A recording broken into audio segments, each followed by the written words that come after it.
I've always wanted to know, who had the tedious job of typing up Jack's manuscript?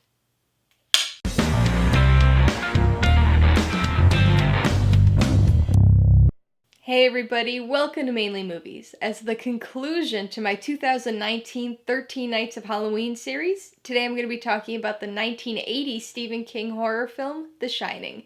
If you're new here, please consider subscribing for a variety of movie-related content like reviews, rank lists, and trailer reactions. All my reviews include a breakdown of the pros and cons, my rating, and some tailored film recommendations, so be sure to watch through to the end of this video for all of that extra content.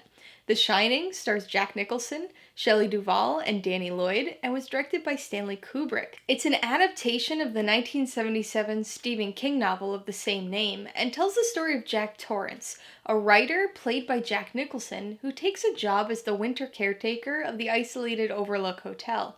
After he and his family move into the hotel, it's not long before the isolation and the hotel's past begin to take their toll on Jack's sanity. The Shining's a film that's special to me for a number of reasons.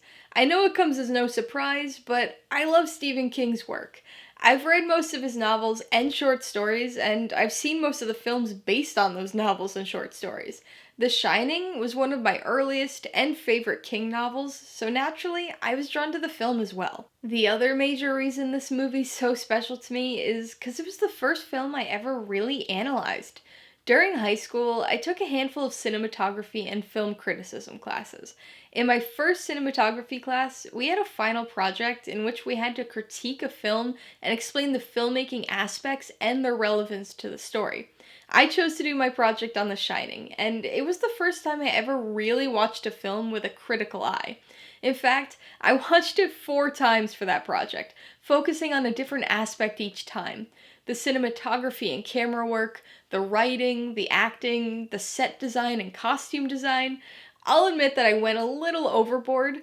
It was obvious during presentations that nobody put in even a tenth of the effort that I had, but I really did enjoy it. It was fun to analyze a movie on my own and not just analyze Citizen Kane with the whole class for the umpteenth time.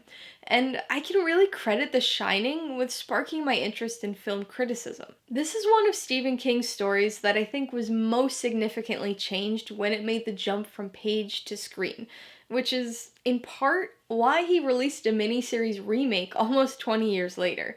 Usually, significant changes like that would lead me to dislike a film. I mean, come on, the book's always better than the movie, right? Sure, some of the changes with The Shining still irritate me a little bit, primarily the downplay of the shine and the borderline goofiness of Tony, but the film feels cohesive, even without the overtly supernatural aspects of the book. In fact, I think keeping this as a purely psychological story was an extremely effective route to take, and really changed how the horrific aspects hit home. It's not so much a supernatural ghost story as it is a cautionary tale of a man's descent into insanity. I do miss the topiary animals, though. Speaking of descent into insanity, Jack Nicholson was the perfect casting for this character. His manic nature fits right in line with Jack Torrance. His initial snap does seem a bit sudden in the film, and I wish we got to see some of the internal build-up present in the book, but I understand that that could be difficult to portray in an already long movie. But for as good as Jack Nicholson is in this film, Shelley Duvall is as bad. Her performance always sticks out to me in an otherwise great film. To be honest, I can't really remember much about the novel version of Wendy, but I really don't recall her being as utterly useless as her film counterpart. She may be one of the weakest horror film characters I can think of, both in demeanor and characterization. The bat swinging scene is just painful to watch. Seriously, learn how to hold a bat. Similarly, her stupid knife flailing running throughout most of the climax just annoys me. And don't even get me started on the ridiculous knife throw near the end of the film. Now, I'm not going to go too much into the cinematography of this one, but I really feel the need to call attention to some of my favorite moments in the film. The tracking shots of Danny. These tracking shots are a bit of a motif that pop up occasionally throughout the movie, and I think they're fantastic. We get 3 or 4 tracking sequences following Danny as he rides his tricycle through various parts of the hotel. These sequences put the camera at Danny level, allowing us to view the expansiveness of the Overlook from his perspective. In addition to showing us the hotel, these sequences start to heighten the tension. We keep expecting something bad to happen every time he zips around a blind corner. The low angle makes us feel as vulnerable as he is, and combined with the sound of plastic wheels on alternating hardwood floors and rugs, it creates a very unsettling atmosphere. These tricycle tracking shots obviously culminate in one of the classic images from this film, but that isn't the end of the Danny tracking sequences. We get a final tracking shot when Danny's in the snowy hedge maze.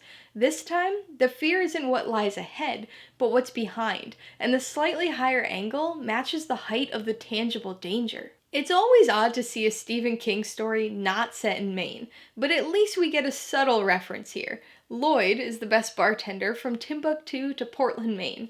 Little things like that, as well as the fantastic set details, give this film some serious replay value. This movie's definitely a grower, though. I enjoyed it the first time I saw it, but I wasn't blown away, and I've shown it to a handful of people who found it too long or boring. I guess I can't blame them entirely, because that's how I feel about just about every other Kubrick film I've seen. I don't think the style works for his dramas or sci-fi films, but in a horror movie, it successfully treads on a very thin line. The intentionally slow-paced scenes allow the tension and creepiness to ooze into the story, only heightened by the ominous score. Plus, that final shot gets me every time, and really leaves things up to interpretation. Overall, I find The Shining to be a fantastic film. It has so many positive aspects that I can overlook the character of Wendy and Shelley Duvall's rough performance, and still consider it one of my favorite films. Perhaps my favorite Stephen King adaptation, definitely one of my favorite horror movies, and really, one of my favorite movies of all time. The personal connections and analytical history don't exactly hurt either. Alright, let's talk about the pros and cons. There are just so many things to like about this film, but to keep this from being an hour-long video, I'll just touch on a few of the highlights. Pro number one is definitely the cinematography. Kubrick is known for his meticulously styled films, but The Shining has always stood out to me in this regard. Perhaps most visually striking is the use of symmetry throughout the film. Everything from the hotel rooms, to the rugs, to the hedge maze, to the Grady twins, almost everything is paired in an unsettling way that only furthers the idea that nobody ever really leaves the Overlook. There are a million things to discuss regarding the cinematography, but the other aspect that's always stood out to me was the camera movement. Those tracking shots are to die for. Literally. Pro number two is the character study of Jack. This film is certainly a bit more enigmatic than the book with regard to what's actually happening, so we never really get a good explanation for anything. But even so, Jack is a fascinating character. Watching his descent into madness is unsettling, but seeing its effects on his family is downright scary. Jack Nicholson definitely provides the standout performance here, and he delivers a truly iconic character. The third pro is the story. Of course, a lot of the credit goes to Stephen King and his source material, but as I mentioned before, this is perhaps the most altered King adaptation. This movie removes nearly all of the supernatural elements found in the novel, and those that remain can be explained by Jack's psychological strains. Like all of Stephen King's novels, The Shining is a dense and very involved story that, as evidenced by the 1990 miniseries, doesn't translate very well to the screen. The alterations made by Kubrick to change the story from something supernatural to something psychological fundamentally alters King's original work, but provides for a much more cohesive and satisfying theatrical experience. On the con side, my only issue with this film is the character of Wendy. She's borderline intolerable for me, and I can't help but roll my eyes anytime she's on screen.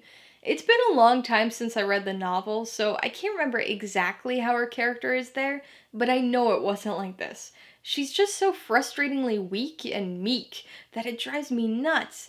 I understand that they needed to give her a very submissive personality in order to make her tolerance of Jack's initial transformation believable, but still, she's too peppy in the beginning and annoyingly hysterical by the end. I'm tempted to place the blame on Shelley Duvall, but considering the psychological torture Kubrick put her through during filming, I don't know if you can really blame her too much. I'm gonna give The Shining 5 out of 5 paws. Really, what more can I say about this movie? It's Stephen King, it's the movie that got me into film criticism, and it's one of my favorite movies. I would recommend The Shining to anybody who likes horror movies. It's definitely a bit slower than you might expect, especially given its status as an iconic horror film, but there's a reason it's so highly regarded. It's unsettling, it's psychological, and it's a fantastically crafted film. This is one of those movies that everybody should watch at least once. If you liked The Shining, I would recommend Misery for another fantastic Stephen King adaptation that focuses on an isolated writer and a very unhinged yet believable villain. If you want some more Stephen King hotel horror, you should check out 1408. It's based on a King short story and takes a slightly more supernatural approach than this film did. And if you really like Jack Nicholson's performance here, you might want to check out One Flew Over the Cuckoo's Nest for another solid portrayal of a damaged character. Alright, a couple questions for you guys. Number 1, have you seen The Shining? If so, what'd you think of it? And number 2, what's your favorite Stephen King movie? Be sure to leave your answers in the comments below so we can get a discussion going. Alright, so if you got some enjoyment insider information out of this review, I'd appreciate it if you'd hit that like button. And if you haven't done so already, please hit subscribe while you're at it to see more videos like this. Till next time, this has been Alyssa with Mainly Movies, the way life should be.